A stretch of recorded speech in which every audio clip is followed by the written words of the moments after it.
ես շատ հարցեր ունեի, բայց քանի որ Վարողը ասեց մեկ, ես կփորձեմ սահմանակ փակվել ու բացի հարցը տալուց նորից պիտի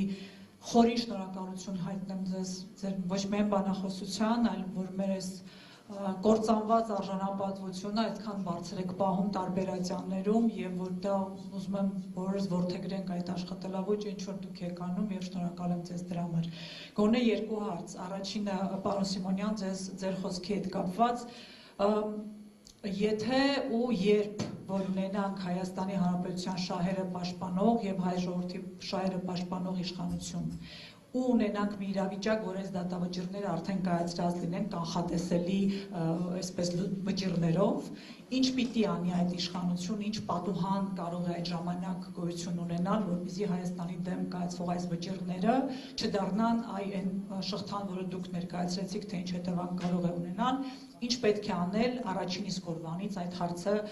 կանգնեցնելու կամ այլ լուծում տալու համար եւ Տիկին Սահակյան ձեր խոսքի մեջ չուզեցաք մանրամասնել թե ինչ վարկած կա թե ինչու է օրինակ Ռուբեն Վարդանյանի դատավարությունը առանձին տեղի ունենում եւ ինքը անձամբ միշտ պնդել է որ միասին այդ դատավարությունը տեղի ունենա ձեր բանիմաց քաջատեղյակ վարկածին ես կուզեմ ծանոթանալ թե ինչու է հենց այդպես տեղի ունենում այդ գործընթացը շնորհակալ եմ Շնորհակալություն, Տիկին Թադիկյան, տեսեք, իրականում կա իրավական գործողությունների այսպես ցանկ, որ այսօր էլ այսօրվա իշխանությունը պետք է անի։ Դա սկսած առանձին անձանց քրեական պատասխանատվության հարցը բարձրացնելուց, ներպետական եւ միջազգային ատյաններում, վերջացրած ընդհանուր մինչեւ միջազգային քրեական դատարան պատերազմական հանցագործությունների համար, եթե բավարար կարողանում ենք իրավական հաստատավորումը ճիշտ ներկայացնել, մինչև այն միջազգային դատարաններում իրավական հարցերի բարձրացնում, որոնցով Ադրբեջանը այս կամ այն միջազգային կոնվենցիայով կաշկանդված է։ Այսինքն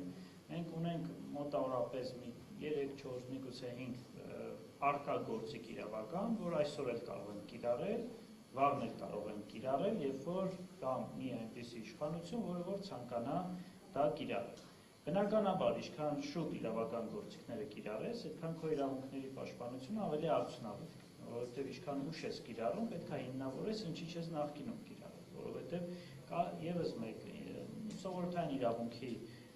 ինստիտուտ, Էստոպելի ինստիտուտը, որ ասում է, որ դու քո իրավունքները ժամանակին չես պաշտպանում, քո չպաշտպանելու վարքագիծը կարող է մեկնաբանել որպես քո իրավունքներից հրաժարվում։ Այսինքն ժամանակի գործոնը ևս կարևոր է միջազգային իրավունքում եւ քո շահերի պաշտպանության տեսանկյունից։ Դրա համար մենք այս հնարավորությունը մեր իրավունքների պաշտպանության հավերժ չունենք։ Չենք կարող ասել 10 տարի հետո որ լինի արդյունավետ կլինի։ Այն ինչ որ կախված է պիտի արվի ցանկացած իշխանության կողմից որ կա ապագայում, բայց արդյունավետության նվազման միտումը բնականաբար ակնհայտ է, հա։ Այս տեսանկյունից ակնհայտ է, բայց եթե Ադրբեջանը այսին կանխատեսած քայլերով առաջ գնա, սա փոքր քայլերի արվեստով մենք էլ ռեակտիվ գործողություններ պետք է անենք, դրանից հետո անցնենք հակահարձակման իրավական դաշտում։ Հակահարձակման գործիքները ես մի քանիսը կարող եմ բարձրաձայնել, կարող եմ չբարձրաձայնել, թողնենք հետո որ ավելի այսպես անակնկալի բերենք մեր հակառակորդին։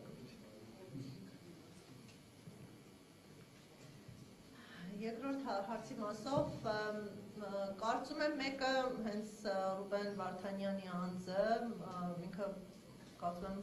շատ վոկալ է խնդիրները ներկայացնելու մասով թեև գիտակցում է նաև այդ վրեժխնդրության մոտեցումը եւ միջազգային ճանաչման ուժով թերևս ավելի մեծ հետաքրքրություն կա իր անձի նկատմամբ դա չեզոքացնելու նպատակով, որպեսզի նաև դա չտարածվի մյուս անձանց դատավարություններին, կարծում եմ նպատակահարմար են համարել առանձնացնելը եւ երկրորդ գործոնը, որը կրկին առնչվում է տեղեկատվության սահմանափակման հետ, արդեն միջդատական բարույթում իրենց հայտնի է եղել մասնավոր փաստաբան ունենալու հանգամանքը, անկեղծ ասած մասնավոր փաստաբանները մեկ խնդիր են լուծում, դա գոնե տեղի ունեցած դատավարական գործողությունների վերաբերյալ տեղեկություններ են տրամադրում եւ սա այլընտրանքային տեղեկատվություն է ի համեմատություն պետության կողմից մատակարարվող տեղեկատվության եւ նման պայմաններում այս մասնավոր փաստաբանի ներգրավվածությունը կարող էր ավելի մեծ ինֆորմացիայով զինել հայկական կողմին 15-ի դատավարությունների առնչությամբ դրա համար այս առանձնացումը եղավ եւ ինչպես տեսնում եք 15-ի գործով մենք ունենք ընդհանրապես այն ինչ տրամադրում է Ադրբեջանը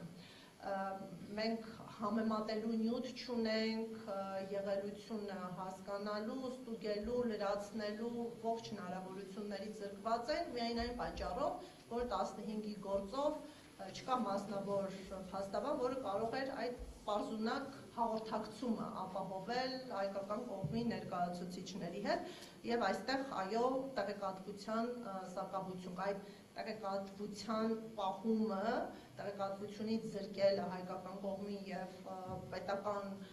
քարոզչական թեզերի առաջ մղումը կարծում եմ նրանց խնդիրներից է եւ դրա լուծման ուղի են դիտարկել դատավարությունների գործերի անջատումը։ Շնորհակալություն, մեջտեղում